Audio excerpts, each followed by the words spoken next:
Обвинителството засега го поштеди и одбрани поранешниот премиер, иако не ја отфрлиле кривичната пријава која ја поднесе МВР за случајот Лотарија. Тие во неа се уште не нашле доволно аргументи да го гонат Димитар Ковачевски. Покрај него во моментов обвинителството немало докази да отвори постапка, ниту против поранешниот владин генерален секретар Методија Димовски, но и двајцата остануваат под лупата на обвинителите.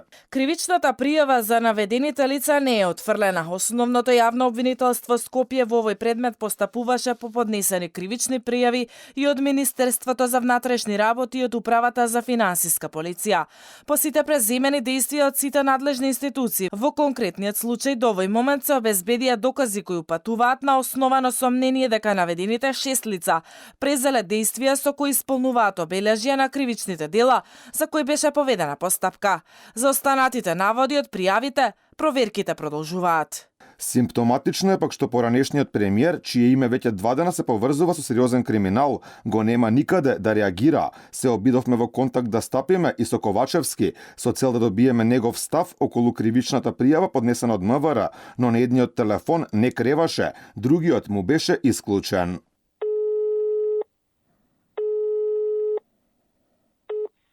Во моментов корисникот е недостапен. Корисникот кој го баравте, во моментов го има исклучено својот мобилен телефон или е недостапен.